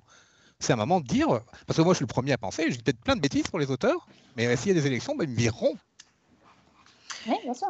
Et c'est ça qui est important, c'est qu'une représentativité, c'est aussi rendre des comptes à sa base. Et moi, je ne suis pas content de tel. Alors, moi, j'ai été impliqué syndicalement depuis très longtemps, donc je suis le premier à avoir déconné. Je juge mal mes actions en tant que syndicaliste depuis 20 ans, parce que de fait, la situation aujourd'hui n'est pas satisfaisante. Donc, je serai le premier à me déjuger sur plein de points. À me mal juger en tout cas, mais voilà, c'est important que les auteurs aient le droit de faire ça. Il y a un moment de dire on va pas dans la bonne direction, quoi. Alors que là aujourd'hui, à chaque fois que ça va pas dans la bonne direction, on crée une nouvelle organisation C'est ce que nous avons fait nous, ce que j'ai fait moi plusieurs fois, pour remettre en question le discours ambiant et les orientations ambiantes qui sont en train d'amener à des catastrophes ou à des dysfonctionnements. Donc voilà, il est vraiment important aujourd'hui de rendre à la base le droit à un moment de dire ça va ou ça va pas. En fait, les artistes-auteurs, moi, depuis le début là, des réunions de concertation, vous savez, ces grandes réunions depuis 2018 à peu près, je trouve que ça devrait être comme au Parlement, ça devrait être filmé comme ça. Comme ça, les artistes-auteurs sauraient ce qui est dit en leur nom. Moi, ce qui me frappe, c'est des prises de parole du type « les auteurs veulent ci, les auteurs veulent ça ». Des prises de parole qui sont bien souvent des prises de parole de salariés. Et là, c'est quand même un petit peu, et pour le coup, des prises de position, je ne suis pas du tout persuadée qu'elles soient partagées par les personnes au nom de qui c'est dit. Et qui ne sont jamais dit en public. Hein. Et voilà. Et donc, je trouve qu'il y a aussi une forme d'opacité pour un certain nombre d'entités, disons, de ce qui est défendu au nom des artistes-auteurs, face au pouvoir public. Et ça, je trouve que c'est un problème parce que c'est vraiment du coup, en fait, les artistes-auteurs ne savent pas ce qui est dit en leur nom, grosso modo, sauf pour les syndicats qui annoncent leur position et qui, naturellement, ont les mêmes en réunion, quoi. Hein. Mais sinon, là, actuellement, tout à l'heure, je disais que pour moi, le problème fondamental, c'était un manque d'identification du secteur de la création, de l'ensemble des artistes-auteurs. Mais il y a un autre problème qui est effectivement ce problème de représentation et de représentativité. On a notamment un problème effectivement vis-à-vis du gouvernement, mais aussi des parlementaires, enfin de tas de gens finalement, qui aujourd'hui confondent les éléphants et les fraises des bois. Je veux dire, les éléphants, non mais les éléphants, c'est les OGC, c'est les sociétés de perception et de répartition des droits, ça juste. Et puis alors, les fraises des bois, c'est petit, c'est précieux, c'est fragile, c'est les syndicats d'artistes-auteurs. Comment est-ce qu'on peut mélanger les deux? Et là, dans nos réunions en silo, là, je vous dis façon Pulse, complètement éparpillée pour les artistes-auteurs. Alors, on a non seulement les éléphants et les fraises des bois, mais on a aussi les lapins de Garenne et les renards, vous voyez. Alors, les lapins de Garenne, c'est des associations culturelles voilà, qui sont très utiles, qui sont très utiles, très agiles, etc., qui ont tout à fait leur rôle à avoir dans le paysage. Moi, j'ai aucun problème avec les lapins de Garenne, évidemment. Et puis alors, il y a aussi les renards. Alors, les renards, c'est nos diffuseurs. Enfin, dans la réunion sur la représentativité des artistes-auteurs dans le carcan livre, il y avait quand même le syndicat national de l'édition. On salue d'ailleurs le SNE. On sait très bien que le SNE est très intéressé par la problématique de nos élections professionnelles. Nous en avons d'ailleurs bien discuté avec eux. Il serait quand même bien, ça c'est sûr, qu'une clarification soit faite. Imaginerait-on, je veux dire, une réunion concernant des salariés ou des travailleurs indépendants, peu importe, vis-à-vis de leurs employeurs ou leurs clients. Enfin, je veux dire, que les deux soient ensemble dans une réunion qui concerne... Voilà. C'est fou, c'est complètement fou, oui. Donc là, on est dans des réunions quand même un peu hallucinantes où, je vous dis, on mélange éléphants, fraises des bois, lapins de Garenne et renards. donc ça ne clarifie pas tout à fait les choses pour la représentativité des artistes-auteurs. Je dirais plutôt que pour l'instant, ça les embrouille. D'autant que le ministère du Travail n'est pas présent et que donc des questions de base sur qu'est-ce qu'un syndicat, pourquoi est-ce qu'un syndicat doit avoir un unique objet, la défense des intérêts individuels et collectifs, moraux et matériels, des professions qui sont mentionnées dans leur statut. Pourquoi est-ce que cet objet doit être unique? Ça tombe pas du ciel, c'est pas juste pour empêcher des gens qui font des tas de trucs d'être syndicats. C'est qu'effectivement, il faut que ce soit un objet unique. Enfin, je veux dire, chacune de ces réunions commence par une parole qui dit qu'actuellement le gouvernement part d'une page blanche. Mais alors, une page blanche, donc il n'y a pas de constitution, il n'y a pas. En fait, on est une petite tribu. Non, les artistes-auteurs sont des citoyens comme les autres. On part pas d'une page blanche. Il existe du droit commun. La question de la représentation professionnelle, il me semble que c'est un tout petit peu posé dès le 19e siècle, assez clairement. On est au 21e pour les autres champs professionnels, mais pas pour les artistes-auteurs, où non, là, nous, on serait comme une petite tribu dans le désert qui est en train d'essayer de créer ses propres institutions. C'est vraiment le nerf de la guerre, il me semble, qui est difficile à déchiffrer au départ quand on s'intéresse à ces questions, mais finalement qui est que par cette singularité qui est importante, c'est devenu une insularité en fait quelque part. C'est-à-dire qu'on s'est retrouvé en dehors de tout, mais de tout droit commun et de toute norme. Et tout droit commun, on reviendra tout au long de ces lives, mais je veux dire les questions de harcèlement sexuel, les questions de burn-out, les questions de violence psychologique, etc. Toutes ces questions de droit social, de droit commun, qui nous traversent parce que nous sommes des corps, nous sommes des individus qui sommes en acte de création, qui mettons de l'énergie, qui travaillons. Finalement, on dirait qu'il n'existe aucun encadrement légal pour nous. Et je crois que ça, c'est ce qui nous réunit tous aussi à un moment donné. C'est ce qui fait qu'on s'investit, c'est ce qui fait qu'on a envie de faire bouger les choses. C'est qu'on se rend bien compte qu'à un moment donné, nous n'avons pas été protégés. Nous avons été atteints, en fait, en permanence, et que ça devient extrêmement dur. Là, on a vu récemment, là, d'ailleurs, beaucoup de dessinateurs et dessinatrices annoncer arrêter des séries, d'ailleurs, dans des nouveaux formats numériques, qu'on pensait potentiellement être aussi un Eldorado. Bah non, ces personnes sont en plein burn-out, en réalité, parce qu'il n'y a pas cette protection, en fait, tout autour. Il y a un fantasme romantique, vocationnel, etc., mais il y a un fantasme même de liberté. Je crois qu'on a craint de contraindre la liberté des artistes.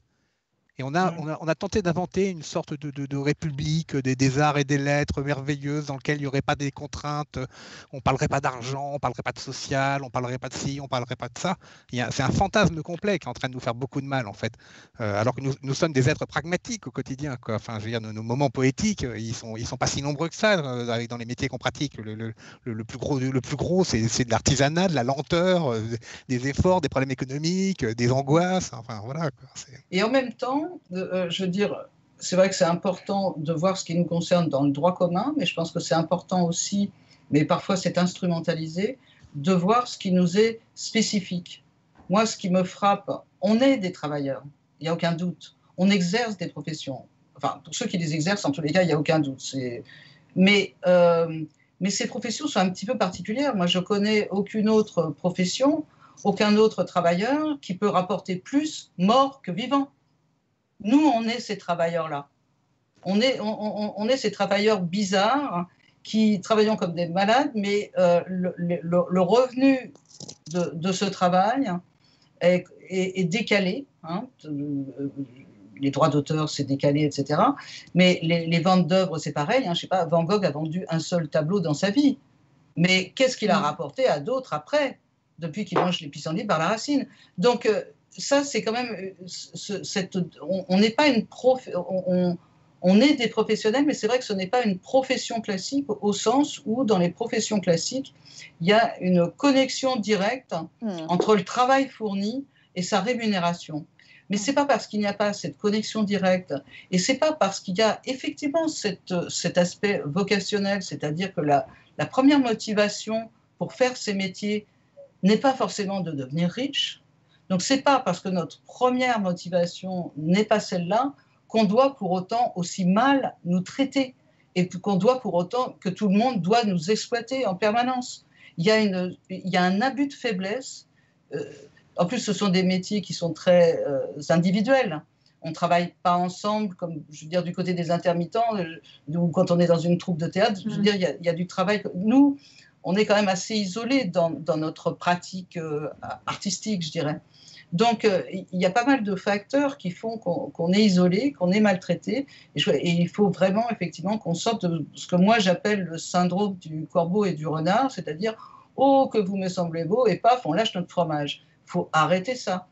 Et pour ça, il faut se structurer et voilà, mieux comprendre qui on est, développer notre propre culture commune entre artistes-auteurs, arrêter de se focaliser sur son nombril. Oui, mais moi, je fais... Enfin, je veux dire, on ne va pas faire un syndicat des peintres de la peinture à l'eau et de la peinture à l'huile. Enfin, je veux dire, là, en fait, quand je disais qu'il y a une forme d'instrumentalisation des fois de notre spécificité, c'est-à-dire que ceux qui sont pour maintenir les choses en l'état, hein, voilà, telles qu'elles sont, qui trouvent que tout est merveilleux, prennent comme... disent ça sous couvert de diversité et de spécificité. Mais ce n'est pas parce qu'il y a une diversité et qu'il y a effectivement une spécificité qu'il faut pour autant aussi mal nous gérer. Il faut savoir, je veux dire, on ne peut pas encore une fois, penser une population si on est incapable de voir ce qu'elle a de commun. Voilà. Alors pour l'instant, tout a été accentué sur ce qui nous différencie. Or, ce qui nous rassemble est plus important que ce qui nous différencie. Et tant qu'on n'aura pas tous compris ça, alors à ce moment-là, on continuera, on sera dans le diviser pour régner, chacun qui tire la couverture à soi, etc. Et pendant ce temps-là, le chat danse. Puis on n'a jamais, en plus, le chemin de l'histoire. C'est aujourd'hui qu'on est tous un peu écrivains, un peu graphistes, un peu vidéastes, un peu ci, un peu ça. On est en train de se rassembler en plus en ce moment. Il y a de plus en plus d'hybridation des pratiques. Voilà. Pour les plasticiens, ça fait longtemps parce que déjà, n'importe quel médium est utilisable par un plasticien. Donc là, c'est vrai que les plasticiens, de ce point de vue-là... Je vais devoir vous interrompre car je crois, Catherine, que Victor Hugo t'a entendu. Je crois qu'un auteur mort est parmi nous. C'est l'auteur masqué qui a quelque chose à dire. La chronique de l'auteur masqué, Émilie.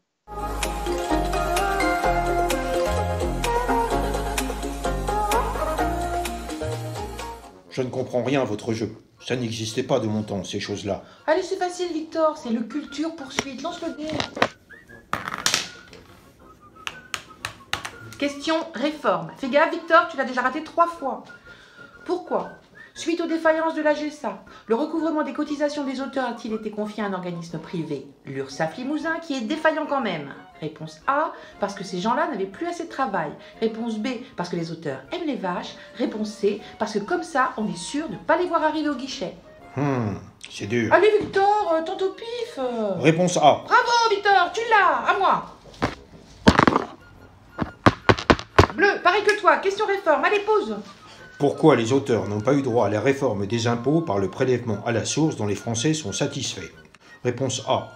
On les a encore oubliés comme pour la CSG. Réponse B. Aucune idée, mais ça doit bien arranger quelqu'un. Réponse B. Bien, prends le camembert. À moi.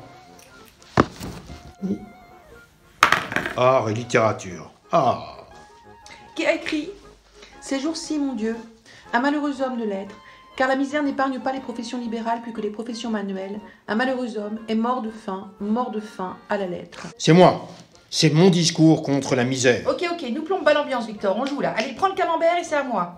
Ah, question Covid. Le président de la République a annoncé l'annulation des charges des auteurs très touchés par la crise jusqu'en décembre. Qu'en est-il? Réponse A. L'URSSAF nous a déjà remboursé. Réponse B. C'est plafonné avec l'opinette et on n'a pas encore compris comment les demander. Réponse A, évidemment, un président tient parole. Mais non, Victor, t'es quand même naïf pour quelqu'un qui a connu Napoléon III, hein. À moi. Vert, question droit d'auteur. Les organismes de gestion collective collectent et répartissent les droits d'auteur. Quel a été en 2016 le coût des 5 salaires les plus élevés distribués par le plus généreux des EGC? Réponse A, environ 1 400 000 €. Réponse B, 300 000 €. Facile, tout le monde le sait. 1 406 214 € pour 5 salaires payés avec nos droits d'auteur. Oups, ça fait combien ça, en francs or? Laisse tomber, Victor, si je convertis, ça va pas te plaire. Dis donc, à propos de droits d'auteur, vu comment on vous traite, je commence à avoir un doute. J'avais demandé que mes droits, une fois tombés dans le domaine public, aillent aux jeunes auteurs vivants. Ils l'ont fait, au moins. Je suis désolée, mais pas vraiment, Victor. Ah d'accord, formidable. Ne m'aime pas respecter mes volontés. Ça valait le coup de me mettre au Panthéon.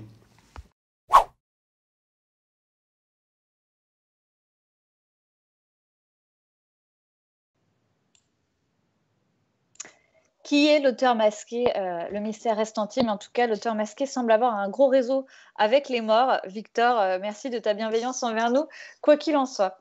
Alors, pour terminer ce live et pour le conclure sur les réformes, on fait un focus sur le décret. On est sur les questions de représentativité et potentiellement d'élections professionnelles. Les élections professionnelles, en fait, ce n'est pas une nouveauté. On en avait avant, mais peu d'entre nous savaient même qu'on en avait, puisqu'en fait, c'était des individus qui siégeaient en leur nom propre. Dans quelle population professionnelle peut-on imaginer ça à part nous? Je ne sais pas. Denis, les élections professionnelles, pourquoi alors? Ce serait ça la prochaine étape, tu penses? Oui, tout bêtement pour qu'on ait des programmes, pour qu'on discute justement entre auteurs de ce qu'on veut pour notre avenir, et puis que cet avenir-là, il se décide en élection. Alors, ce sera pour la sécurité sociale, mais il va falloir réussir à étendre un peu ça. Et puis, alors surtout, il y a urgence parce qu'il y a des gens qui vont aller négocier. Moi, je reste choqué que dans le livre, que nos négociations de branche avec les éditeurs, quand je vois le peu qu'on a obtenu, les marches arrière qu'on a fait, quand je vois à quel point la plupart des auteurs sont mal défendus par le code des usages actuellement en place, moi, ça m'a... Alors, résultat, des auteurs très installés comme moi, ils ont des super contrats parce que, un, ils connaissent très bien la loi, deux, ils ont tellement de gens, d'éditeurs qui veulent les publier, qui font leur choix en fonction de ça. Et à l'inverse, tous les jeunes auteurs se font massacrer à leur premier contrat, et si par hasard ils ont un succès, ils en perdent le gros des profits, quoi. Donc, moi, je veux sortir de ça, quoi. Donc, pour ça, en oubliant même la Sécu, vraiment, moi, j'ai envie qu'aujourd'hui, il y ait des associations qui soient désignées par les auteurs, pour qu'elles soient syndicales ou autres, il faudra voir. Moi, je suis plutôt pour que ce soit les syndicats, en effet. Mais pour aller, en tout cas, qu'on désigne les gens qui ont le droit de parler en notre nom et qui vont aller dire non, ce n'est plus possible de continuer comme ça. Partage de la valeur maintenant, quoi. Ouais. Complètement. Partage de la valeur et rémunération de nos créations, parce qu'il y a un moment donné... Et transparence des comptes, voilà, et tout ça. Quoi. Enfin, complètement. C'est des questions sur lesquelles la négociation collective est importante. C'est-à-dire là, on parle des réformes au sens large, mais si on veut aller plus loin à un moment donné sur les questions de représentativité, il y a vraiment le champ de nos droits sociaux et puis le champ de la négociation collective qui est celle de nos conditions de rémunération. On va passer à la toute dernière rubrique de ce live qui est le courrier des artistes-auteurs. On va répondre à vos questions. Émilie, générique.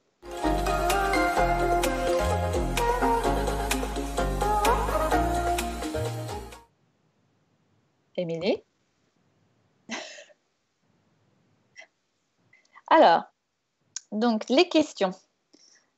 Quels sont les projets communs du CAP et de la Ligue? Alors, je pense que la liste serait peut-être un peu longue. En tous les cas, peut-être que le premier projet commun, c'est le couteau suisse. C'est la création du Centre national des artistes-auteurs, de façon à avoir enfin un outil en mesure de nous gérer avec des moyens. Et quand on dit centre national, justement, on ne dit pas conseil national. Un conseil national, c'était ce qui a été envisagé dans le rapport Racine, mais en réalité, ça, c'est une commission administrative. Or, on sait très bien que, créer une commission, c'est enterrer le problème. Nous, on ne veut pas enterrer nos problèmes, on veut des moyens pour les résoudre. Et pour ça, il faut un outil. Et cet outil n'existe pas ni pour nous, ni surtout pour l'État, parce que ça, ce serait un opérateur public. Donc en fait, c'est même incompréhensible que ça n'existe pas depuis la création du ministère de la Culture. Oui. Alors, le Centre national des artistes-auteurs, c'est vrai, quand on y réfléchit, il y a un Centre national du livre, il y a un Centre national de la musique, enfin, de tous les secteurs. Et finalement, un opérateur public qui a des moyens, ça pourrait être identifier nos professions, avoir un observatoire des métiers où on pourrait savoir très finement où en sont nos pratiques, avoir une instance de négociation collective, mais en effet effective, parce qu'on était assez inquiet d'entendre les résultats d'une mission flash, donc qui porte assez bien son nom, de parlementaires saisis en urgence pour revoir le rapport Racine et le contester en quelque sorte. Et dans ce qui est écrit dans ce rapport, il y a cette idée que un conseil des artistes-auteurs, ce n'est pas nécessaire parce qu'on est tous trop spécifiques, donc ce n'est surtout pas possible et il faudrait absolument pas de toute façon qu'on se regroupe à un moment donné et donc il faudrait mieux peut-être une instance où on discuterait entre nous. Mais en fait, ça va, je crois qu'on a tous assez discuté entre nous. Désormais, ce qu'on veut, c'est un opérateur public effectif, opérationnel, et en cas de crise, cet opérateur aurait pu, par exemple, distribuer des fonds de manière massive, automatique et simple, alors qu'on s'est retrouvé dans un labyrinthe vraiment extrêmement illisible et très difficile. Et à chaque fois qu'on est traité, un coup dans la musique, un coup dans le livre, un coup dans le machin, on est mélangé à des tonnes d'autres acteurs économiques, beaucoup plus gros que nous, et qui nous écrasent de tout leur poids systématiquement. Moi, je suis le premier à aimer les éditeurs, j'ai même travaillé pour eux, mais ils sont beaucoup plus gros que nous, quoi. Enfin, on n'est pas en train du tout de parler de la même économie, quoi. Alors oui, un micro-éditeur, c'est comme un tout petit auteur, mais ceux-là, c'est aussi ceux qui ont du mal à se faire entendre dans ces grands centres-là. Donc nous, on a besoin d'un endroit où c'est nous le cœur du sujet, quoi, et pas d'être à chaque fois pris dans un endroit où on est toujours le petit acteur initial bien sympathique qui fournit les petits contenus qui vont devenir des grands contenus dans la main des vrais industriels, quoi. Et c'est pour ça que personne n'a intérêt à ce que ça se produise. Sauf nous. Vas-y, Stéphanie. Ouais. Et si je peux ajouter un point, c'est en fait, je trouve que depuis les discussions qu'il y a eu autour notamment de l'élaboration de ce rapport Racine, la question centrale qui finalement a été un peu mise en lumière, c'est la question de l'amont. C'est-à-dire ce qui se passe avant l'exploitation de l'œuvre. Moi, j'ai l'impression qu'avant ce rapport Racine, alors évidemment, ça n'enlève pas toutes les avancées qu'on doit à vos organisations professionnelles, mais on se focalisait quand même davantage sur ce qui se passe après l'exploitation de l'œuvre. Et ce centre national aurait, je crois, pour vocation aussi de concentrer l'attention sur ce qui se passe avant toute exploitation de l'œuvre. Ce qui se passe avant, parce que c'est vos conditions de travail qui sont en jeu en réalité, et ça, personne ne peut les négocier à votre place. Donc c'est fondamentalement important qu'il y ait aussi ce rappel à l'ordre en quelque sorte dans la structure et la méthodologie à venir. Tout à fait. Alors une dernière question parce que nous arrivons déjà à la fin de ce live. C'est une question spécifique sur le rap. Donc dans le cadre de la dérogation, on demande à rester affilié dans le régime artiste-auteur malgré des revenus inférieurs. Donc si on cotise, on demande à cotiser au-dessus du seuil. Doit-on cotiser au rap ou non ? En gros, je pense que ce que veut dire la question, c'est si on demande à être affilié, voilà, si on n'atteint pas le seuil et qu'on demande une affiliation par dérogation au régime artiste-auteur, est-ce qu'en plus il faut cotiser au rap ? Non. Non, c'est dissocié. C'est dissocié. Ouais, c'est-à-dire que la cotisation obligatoire au rap, c'est à partir d'un certain revenu. Point barre. En dessous, c'est facultatif. Et, la retraite complémentaire est facultative, oui, mais la retraite de base est obligatoire. Voilà. Donc, pour la retraite complémentaire, c'est à partir d'un certain seuil que c'est obligatoire. Et ce n'est pas parce qu'on opte pour une cotisation au seuil forfaitaire dans le régime de base qu'on est obligé après de cotiser à la retraite complémentaire. Je veux dire, ceux qui cotisaient au seuil, et on les appelait avant les affiliés à titre dérogatoire. Donc maintenant, on va les appeler voilà, les cotisants volontaires au seuil forfaitaire. C'est un peu plus long, bon. Mais en tous les cas, ça recouvre exactement la même chose, la même population. Donc non, la réponse est non, c'est pas obligatoire, c'est en fonction en fait, de l'assiette sociale réelle. Mais c'est possible. C'est possible, oui. Tu peux, dans les deux cas, sur ta propre volonté aussi, surcotiser. Merci beaucoup pour cette réponse, Catherine. Alors, pour conclure, déjà, merci à vous d'avoir été là tout au long de ce live. C'était très intéressant. Le sujet des réformes, il est extrêmement vaste. Donc, évidemment, on a fait des points de focale durant tout ce live pour essayer de vous renseigner sur les sujets d'actualité un petit peu brûlants. Stéphanie, conclusion. À toi la conclusion. À moi la conclusion, je dirais que ce décret a quand même un mérite, c'est celui de remettre ce régime social un petit peu dans la lumière, c'est-à-dire que finalement, comme on tente de consolider ce régime social depuis plusieurs années maintenant, je dirais que voilà, au moins il sert à ça, on avance. Il est imparfait, mais on avance. Donc, j'ai envie d'espérer que les réunions, les concertations qu'on tient en ce moment et qui donnent lieu à beaucoup de réflexions autour de la représentativité nous amènent rapidement dans les meilleurs délais, parce que c'est urgent en réalité, à des décisions phares inédites. Je pense qu'en fait, notre ministre actuelle, elle a la possibilité de changer l'histoire des artistes-auteurs dans son pays.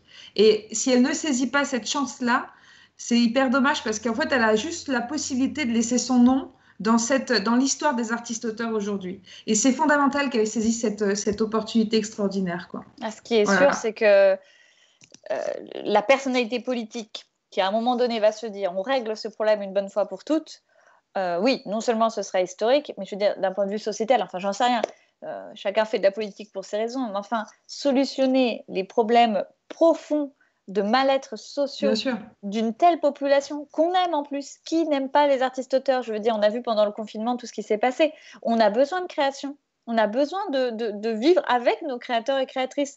Et finalement, cette population qui est complètement maltraitée, on le voit, et je crois que maltraitée, tu l'as dit Catherine, et je crois que c'est un mot qu'il faut dire, parce que c'est vraiment un sentiment au bout d'un moment de maltraitance, quoi, de se dire qu'il n'y a jamais quelque chose qui se passe bien. Alors pour rassurer un peu, parce que pour conclure là-dessus, beaucoup se disent « Ah ben non, mais attendez, nous, votre régime qui a l'air hyper compliqué, on n'a pas très envie de rentrer dedans, hein, parce qu'avec tout ce qu'on entend, ça ne donne pas envie. » Ce qu'il faut, on est dans une période de mutation et de transformation. Le régime artiste-auteur en soi dans les textes, c'est un régime intéressant. Le problème, c'est sa mise en application qui est un obstacle aujourd'hui. C'est même un régime plutôt favorable et on parle de l'améliorer dans son fonctionnement. Finalement, c'est même pas une question de dépenser beaucoup plus pour les artistes-auteurs, c'est que ça fonctionne. Enfin. Oui, c'est que ça fonctionne et puis il y a des marges de progression assez importantes du point de vue de la simplification et de la clarification. Mais à partir du moment où déjà ceux qui nous gèrent ne sont pas clairs, évidemment, comment voulez-vous qu'ils clarifient ? Donc voilà, là, il faut lever ces freins du point de vue de la puissance publique elle-même, ces freins de compréhension de qui on est, de comment on est géré et des marges de progression qui sont très importantes. Et encore une fois, franchement, la simplification, pourquoi est-ce qu'on a un régime de retraite complémentaire séparé du régime de base? C'est une aberration. Enfin, on devrait avoir un seul guichet.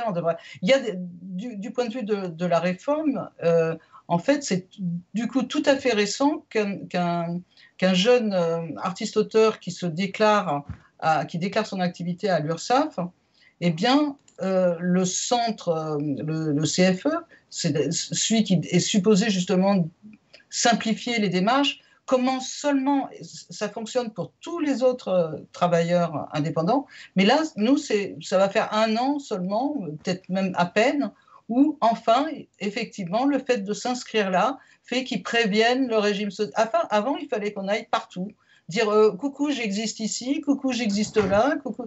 Ce qui est avec aucun guichet pour savoir où aller. Hein. Avec aucune information fiable pour savoir quelles sont les étapes, par où commencer, etc. On apprenait tout ça par la bande, en gros. Hein. On fait un petit coucou au petit de Stéphanie qui est derrière. Il y a beaucoup d'enfants. Je suis désolée. Qui gérons des enfants en même temps que les lives. C'est le quotidien. On vit ça très souvent. Il y a pas de... il est juste là, mais il connaît très bien le sujet aussi. Parce qu'il a l'habitude d'en entendre parler. Donc il peut. C'est un expert. Tous nos enfants sont des experts artistes-auteurs. Mais déjà dans le ventre de leur maman, ça c'est certain. Merci beaucoup d'avoir été avec nous ce soir. On espère en tout cas que ça vous a plu, que vous avez appris des choses. Vous pouvez voir après ce live en replay, évidemment, le partager. Et on se retrouve dans 2 semaines pour un live absolument exceptionnel sur la question phare, créer est-il un travail? Et pour cela, nous aurons un invité d'envergure. Stéphanie, je te laisse dire. Nous aurons la chance et l'honneur de recevoir le professeur Pierre-Michel Menger